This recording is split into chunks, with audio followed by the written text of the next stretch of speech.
Donnie and Dolly. The team is supported by ableauctions.ca. Closing your business? We can help.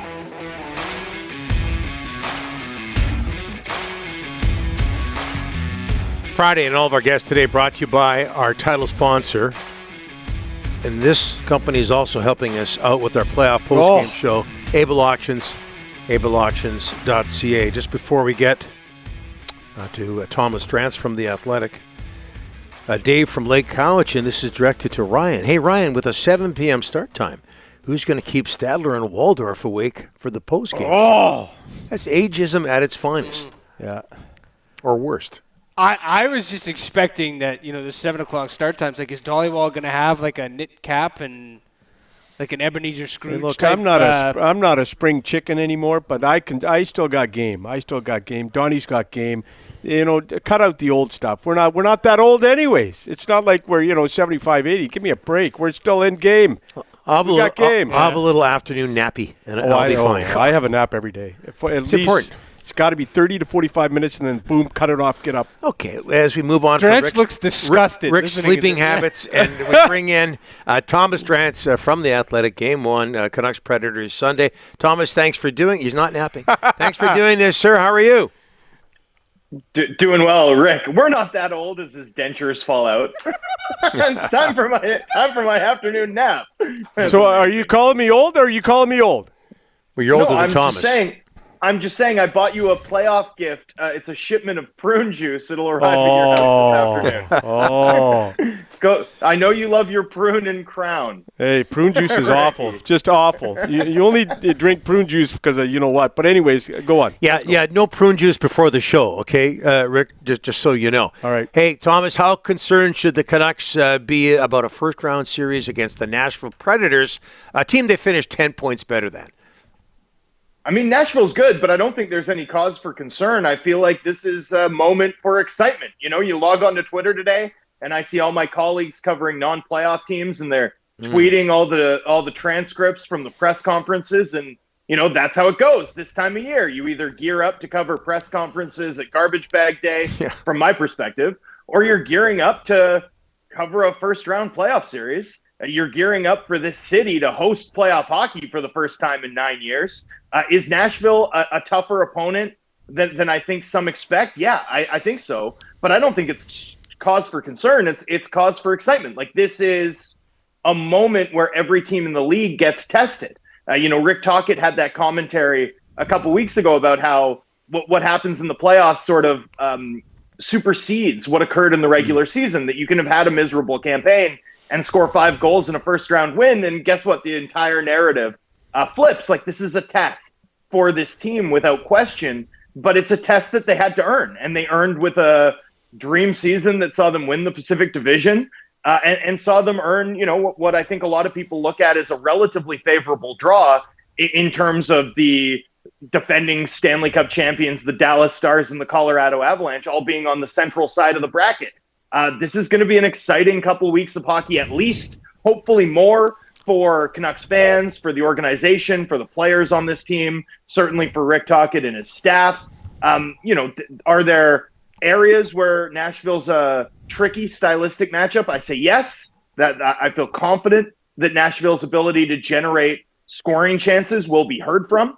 That's not to say that they're going to light the Canucks up, but it's going to test the defensive sort of structural rigidity that this team has made their identity over the course of the year. It's going to test Thatcher Demco. Like, it's going to be a very tough matchup in my view, but concern I don't think is the right framing at the moment. I think it's all about Sunday. It's all about the excitement. It's all about the fact that for the first time in 9 years, playoff hockey is back in this city. Let's go. What do you expect from Elias Pettersson in the postseason? Well, he's going to have to be good. He's going to have to be good, without question. What do I expect? I mean, I'm hopeful that he can be one of the most impactful players on the ice in this series. And this series has a lot of players who are exceptional. I mean, PHWA awards ballots are due today. And I was putting together my, first, second, third team all NHL, and there's 4 players in this series on, right? I mean, there's a lot of talent in this series on both sides. And so, it's a high bar to leap over, but I expect Pettersson, assuming he's fully healthy, to be one of the most impactful players in this series, and the Canucks are going to need him to be, right? I mean, I think we should feel relatively confident with the idea that JT Miller and Ryan O'Reilly are going to lock horns in a sort of primary matchup at the top of the lineup. I'd imagine they'll both be supported by Norris finalist caliber defensemen carrying pairs that have, Filip Hronek and Ryan McDonough on it. Like the top five on each team is loaded.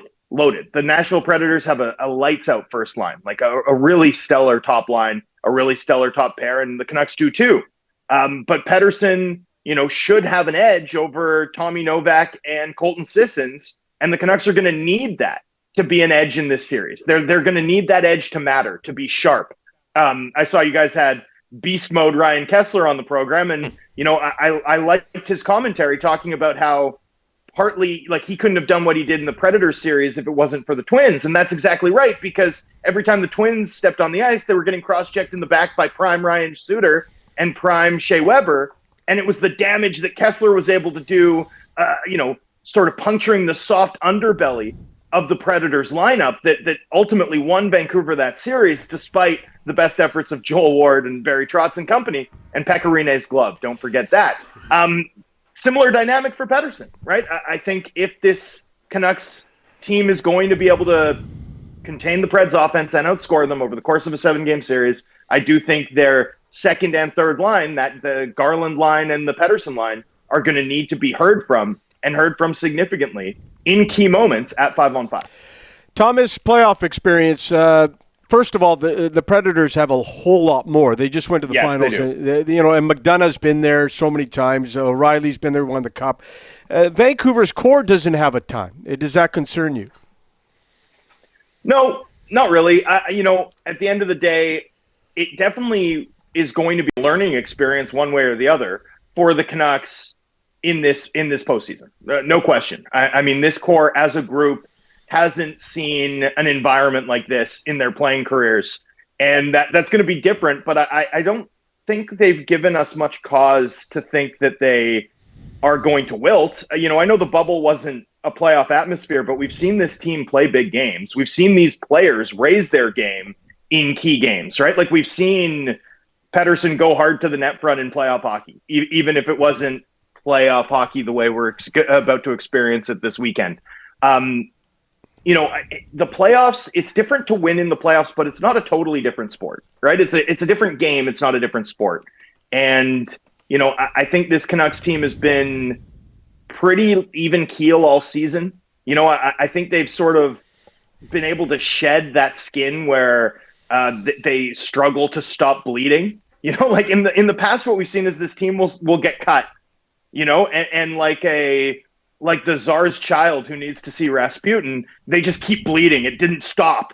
And now it feels like this is a team that's a little bit more, on that golden mean, a little bit more even keeled. When things go badly, it seems like they're able to bounce back either the next game or sometimes even that game itself. And I think we've seen that, especially since the All-Star break, where, a lot of the offensive bounces that this team benefited from in the first half of the year dried up. Demco got hurt. They had their first major injury of the year, and they were able to keep winning games, at least at a good enough clip to hold their lead in the Pacific Division, in part by just kind of doubling down on what they do, the defensive game, the structure, the plan, the script that allows them to win games, especially when they can score first and then shut down opponents with their, combination of a forecheck and a neutral zone wedge and the way they play the game. So, I think having that baseline level to lean on, I'm pretty confident that that's going to, effectively like buttress the lack of experience in this series. Not that it won't be a factor, but it's not something I'm worried about in terms of it being like a decisive edge for the Predators going into Sunday's game 1. Do you know what show you're on right now? Buttress? What is a buttress? Rasputin? I mean, come on. Like, why do you use words? Yeah. Why do you use words that no one else in hockey uses? Explain that to me. He's unique. Honestly, it's that I'm one of those people whose mouth moves just a little bit faster than my brain. So I'm like trying to catch up to my brain. Yeah. So then I have to catch up. and sometimes I'm like, support, buttress, like, and I just, I pick the one that comes up first. Okay, quickly, very, very quickly, Thomas. 2-game return for Thatcher Demco. What have you seen? I'm going to use words that Rick doesn't have to dive into his thesaurus. Work buttress into it. Make sure you use buttress. Demco back. Demco look healthy. Demco good goalie. Demco should be an X factor in this series. Yeah, how's that's that, better. Rick? That's better. Here. Or sorry. If because you say I talk like no one else in hockey. If you want me to talk like someone in hockey, let me try this again. I expect Demco to give it 110%. I think he's going to take it game by game and shift by shift and save by save. And I'm pretty confident that he's an exceptional puck stopper. I used exceptional. I can't even help myself. Yeah. That one's okay. We know that one. Somehow he'll get pucks in deep, too. The buttress was used for paring, trimming the hooves of horses before putting on new shoes. Or, is that why you use buttress? I just Googled buttress. What is buttress? You're not telling me. I didn't know horses were involved. Yeah, me neither. It's support, Rick. Yeah. It's a synonym for support. So like, when you use an argument, like when you make an argument and then you give it a fact after it, you're buttressing your argument. Yeah, support. Right. Support. Yeah. Yeah. Right. Anyway, buttress also good on toast. and it has something to do with horses. Don't quit your day job. If you're sucking up to someone, you're buttering us up. Thanks, Thomas. Let me go. Come on. Donnie, get him out of here. The playoffs. Donnie, get him out of here. We've hit our peak. All right. Cheers, boys.